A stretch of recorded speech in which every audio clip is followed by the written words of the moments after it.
introduction, and thank you also to the Committee for Wagga and HIA. I want 67,000 Wagga residents and beyond to think every day, what can we do to make a better, more prosperous community in the future?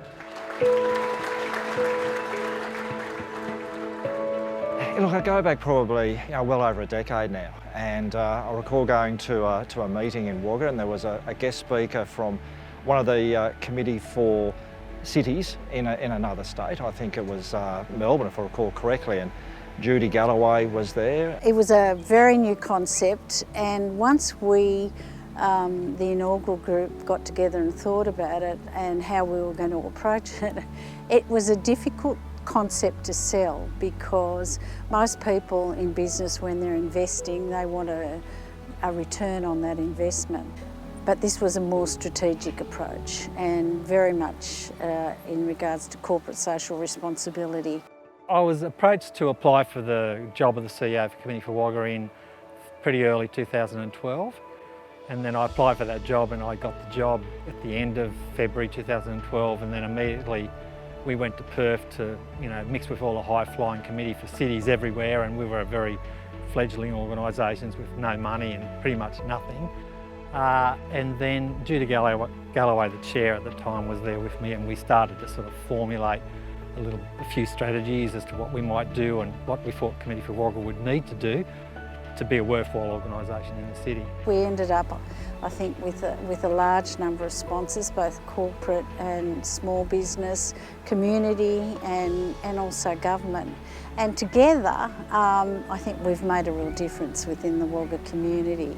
There was a noticeable gap from the business community in terms of long-term strategic planning for Wagga, and that need was recognised on the basis that we needed to have an apolitical organisation that looked at a longer-term position for the future of the city.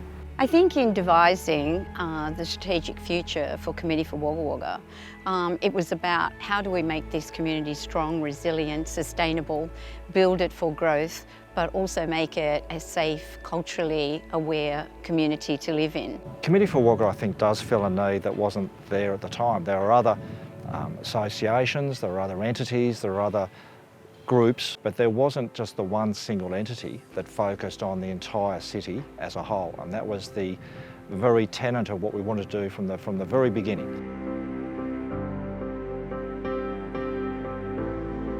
We recognised that we were getting towards the 10-year mark, and we felt it was a good time to celebrate what we had achieved as a committee for the Wagga region, and we also wanted to just highlight some of the things that we have achieved over the last 10 years before we sort of angle towards our new strategic direction and updated strategic plans for the future.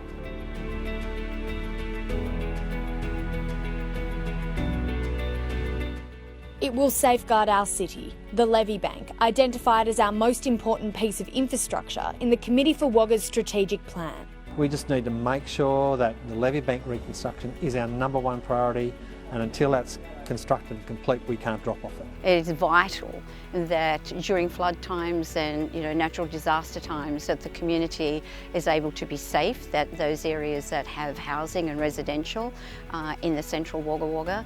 But the most critical factor is that the businesses be able to continue to function and continue to service all of the needs of just not the city, the Army, the Air Force and Navy that we are home to.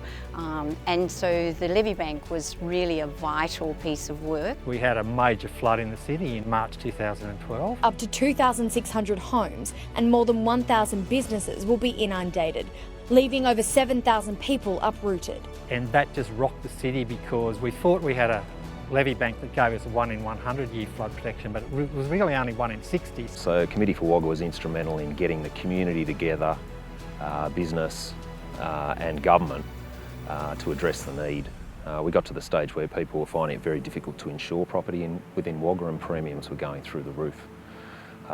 So after taking the lead on that, we managed to secure across the 3 tiers of government $23 million to upgrade the Levy Bank, and that project was completed March 2020.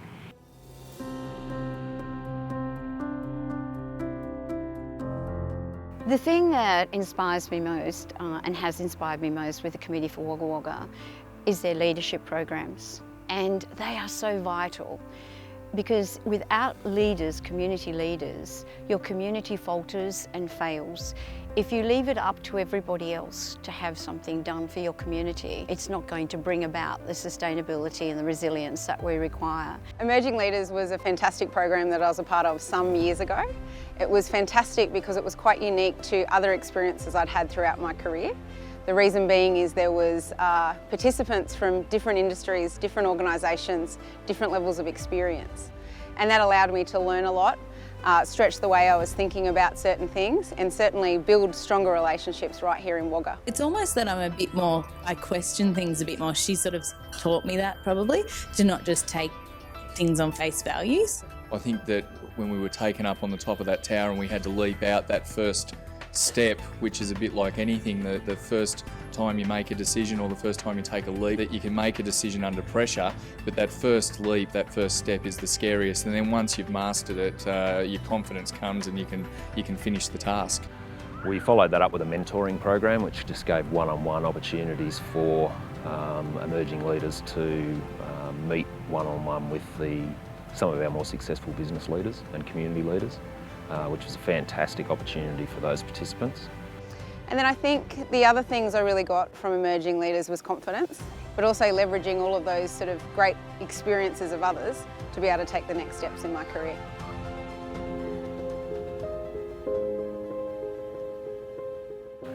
And we also recognised that there was an opportunity there to undertake similar leadership training for younger emerging leaders, being those still in school. Scott Braid, he was a board member at the time, he came up with the Wagga School Leaders Program initiative. I'd done a few leadership courses beforehand and they were all sort of stock standard, but the program ended up far exceeding that, just in the programs and the activities that we did together, the people that we met. I'd never really been exposed to anything like that.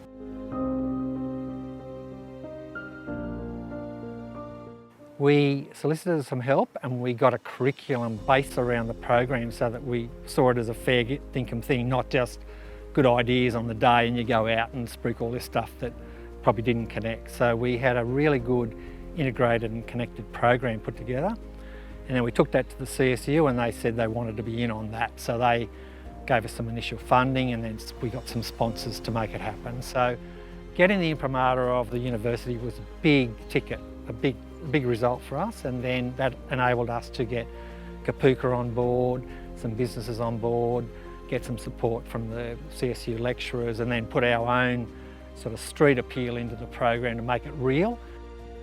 There's a lot of activities that we did.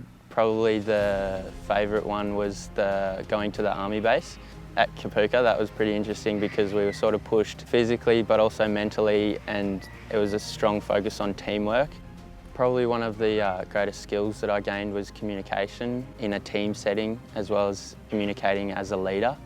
Our Wagga School Leaders program continues, and it's been a success for the last 6 years of really driving some ambassadors for Wagga out of the schools.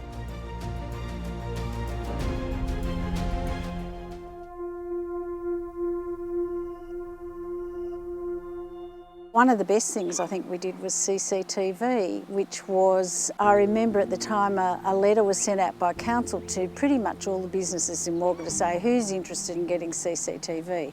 And apparently they didn't get any response. But we thought as an organisation that that would be a very valuable asset for the whole of the community from a safety perspective.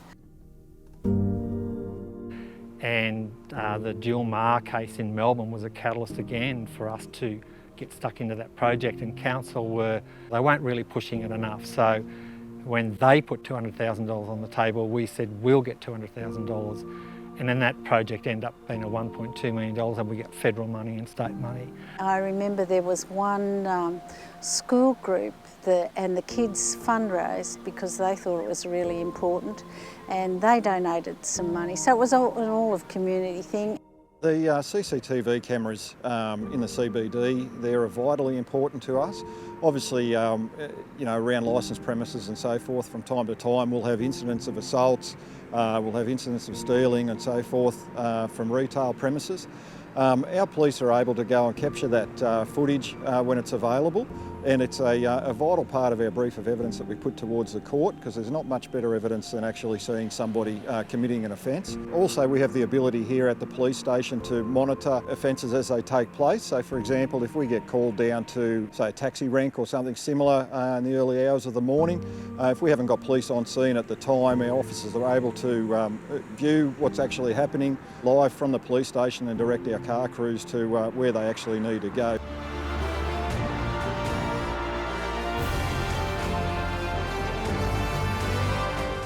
This is New Year's Eve 2016. And we did sort of dabble in this events Wagga type stuff, trying to bring events and stuff in there to the city. And so we actually did our own thing by creating the Wagga Live New Year's Eve event, which was a fantastic event. For about 4 years it was terrific because it brought a lot of people down here to the Victory Memorial Gardens, and it was a great celebration for a year end and a welcoming in of the new year. I think each year we had about 12,000 people here and across in front of the Civic Theatre, and I know it was really well received, and that was one of our contributions to the community of Wagga. You know, thank you Wagga people for getting behind the Committee for Wagga.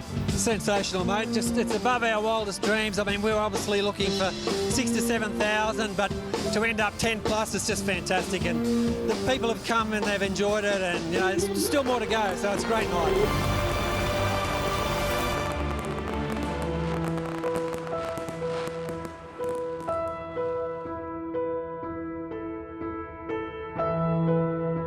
So special activation precincts across New South Wales are the recipients of the $4.2 billion Snowy Hydro Legacy Fund. That money's being divvied up across the SAPs. Wagga Wagga is one of the key locations that's been identified as ripe for industrial trade. SAP is a fantastic opportunity. It was, again, another one of these initiatives from the state government that sought to build on various other projects that were happening both at state and federal level, inland rail. Governments can build the platform of the SAP and put in place the base work for it to happen. But ultimately it's going to be private enterprise that comes on board to work together with other private enterprise and with government to relocate factories, develop technologies to support what's going to be there and so forth. And that means that we're going to be the gateway to the Riverina for all logistics from Brisbane, Sydney, Melbourne, Adelaide, and of course we're in the prime seat as it is halfway between Sydney and Melbourne anyway. So this is going to open up huge opportunities in the billions of dollars of trade, not just here in Wagga and Australia, but Wagga Wagga linked to the rest of the world. And that is an exciting time for Wagga Wagga.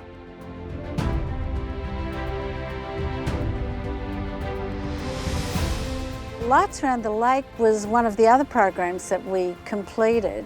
Elodie van Udenhuyk, who was a member of the Emerging Leaders, came up with the idea of the Lights for the Lake. We were able to, through Chris Fitzpatrick, who was the inaugural CEO, we were able to get some funding from local business to purchase each of those lights, and we also got some state funding as well. When the opportunity came up to be able to contribute to the Lights for the Lake, we jumped at the opportunity because the lake is such a wonderful asset for Wagga, and so many people use the facility, and to be able to extend that period of use is just a great asset to have. We went to the media initially to get support for anyone who was going to put money into that, whether it was a sponsorship or a donor situation. 2017, it got across the line and we turned the lights on. So that, I think, is a show of what you can do if you've got the business, the media, the community and everyone else, and obviously council, together for a project that's for the city. And welcome to the Wagga Wagga 100,000 by 2038 seminar. The Wagga 100,000 was a significant event for the Committee for Wagga and brought some phenomenal speakers around Bernard Salt to just talk about Wagga Wagga towards 100,000 people and what that meant in different industries. So we sought, along with our partners in that, the HIA, to bring that conversation, those strategic documents, out into the public domain for conversation for awareness and for some spirited debate as to what Wagga 100,000 should look like from the community's perspective. I must admit, we had a great level of cooperation from the Daily Advertiser. We sat down and said, this is really important. This needs the community to be involved. It needs the message to get out, and it needs to get out there in a fashion that is not controversial, but is informative and bring people to the table to participate in the conversation. We were again very fortunate to secure the services of Bernard Salt, who brought another dynamic to the conversation. Always an interesting dynamic, but very supportive of Wagga pursuing this type of growth strategy. The Committee for Wagga wants to make sure that we are providing a sustainable towards 100,000, the infrastructure, the social infrastructure, everything attached to what would Wagga need to have 100,000 people live in the city, but also be Australia's most livable regional city.